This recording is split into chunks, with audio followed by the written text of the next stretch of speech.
शिबू सोरेन की दोनों बहुओं में सियासी टकरार, तेज राजनीतिक ने हेमंत को चुना। कल्पना हमारे सब्र की परीक्षा नहीं ले सीता। नमस्कार, सुबह सवेरा न्यूज चैनल में आप सभी का स्वागत है। सुबह सवेरा न्यूज चैनल पे आप सब नए हैं तो लाइक और सब्सक्राइब करना नहीं भूले। समाचार विस्तार से। कल्पना मुर्मू सोरेन ने सोशल मीडिया पर झामुमो सुप्रीमो शिबू सोरेन के बेटा दुर्गा सोरेन और पूर्व सीएम व अपने पति हेमंत सोरेन की तस्वीर अपलोड करते हुए पोस्ट किया है।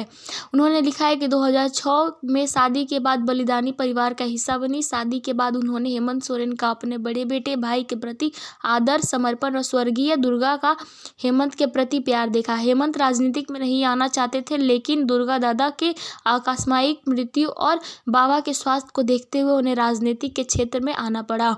हेमंत ने राजनीति को नहीं चुना, बल्कि राजनीतिक ने हेमंत को चुन लिया, जिन्होंने आर्किटेक्ट बनने की ठानी थी, लेकिन उनके ऊपर अब झामुमो बाबा और स्वर्गीय दा की विरासत व संघर्ष को आगे बढ़ाने की जिम्मेदारी थी।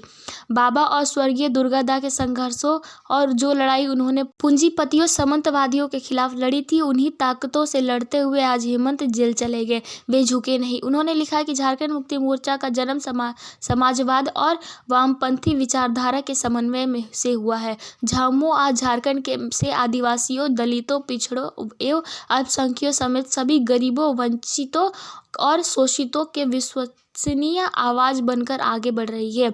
बाबा और स्वर्गीय दुर्गादा के संघर्षों और जो लड़ाई उन्होंने पूंजीपतियों सामंतवादियों के खिलाफ लड़ी थी, उन्हीं की ताकतों के लड़ते हुए आज हेमंत जेल चले गए। वे झुके नहीं। उन्होंने झारखंडी के तहत लड़ने का रास्ता चुना। वैसे भी हमारे आदिवासी समाज में कभी पीठ दिखाकर समझौता कर आगे बढ़ना सीखा नहीं है। झारखंडी के डीएनए में नहीं है झुक जाना। अंत में उन्होंने एक पंक्ति में लिखा, सच हम नहीं, सच तुम नहीं, सच है सतत संघर्ष ही, झारखंड झुकेगा नहीं। जामा की पूर्व विधायक को भाजपा नेत्री सीता सोरेन ने सोशल मीडिया एक्ट के हवाले अपने गुस्सा का इजहार किया।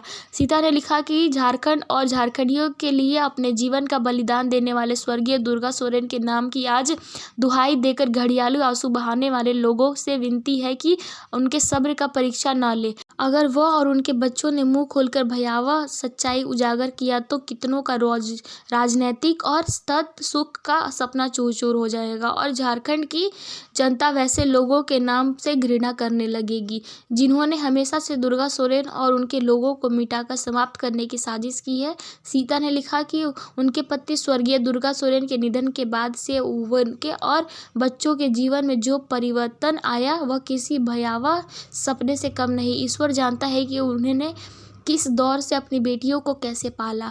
उन्हें और उनकी बेटियों को उस शून्य को छोड़ दिया गया जहां से बाहर निकल पाना असंभव लग रहा था। उन्होंने आगे लिखा कि उन्होंने न केवल एक पति खोया, बल्कि एक अभिभावक, एक साथी और सबसे बड़े समर्थक को भी खो दिया। उन्होंने इस्तीफे के पीछे कोई राजनीतिक कारण नहीं है। यह उनकी और उनकी बेटियों की पीड़ा है, उपेक्षा और हमारे साथ की अन्याय के खिलाफ एक आवाज़ है। जिस झारखंड मुक्ति मोर्चा को उनके पति और अपने खून पसीने से सींचा, वह पार्टी आज अपने मूल्यों और कर्तव्यों से भटक गई है। उनके लिए यह सिर्फ एक पार्टी नहीं, बल्कि मेरी परिवार का हिस्सा था। सीता ने लिखा कि उनका निर्णय भले ही दुखदाई है, लेकिन यह अनिवार्य था। उन्होंने समझ लिया कि अपनी आत्मा की आवाज़ सुनना और अपने आदर्शों के प्रति सच्चे रखना सबसे ज़्यादा महत्वपूर्ण है। उन्होंने इस्तीफे को एक व्यक्तिगत संघर्ष के रूप में देखे, ना ही किसी राजनीतिक चाल के रूप में। उन्होंने और उनकी बेटियों को न केवल उपेक्षित किया गया है, बल्कि उन्हें सामाजिक और राजनीतिक रूप से भी अलग थलग कर दिया गया है।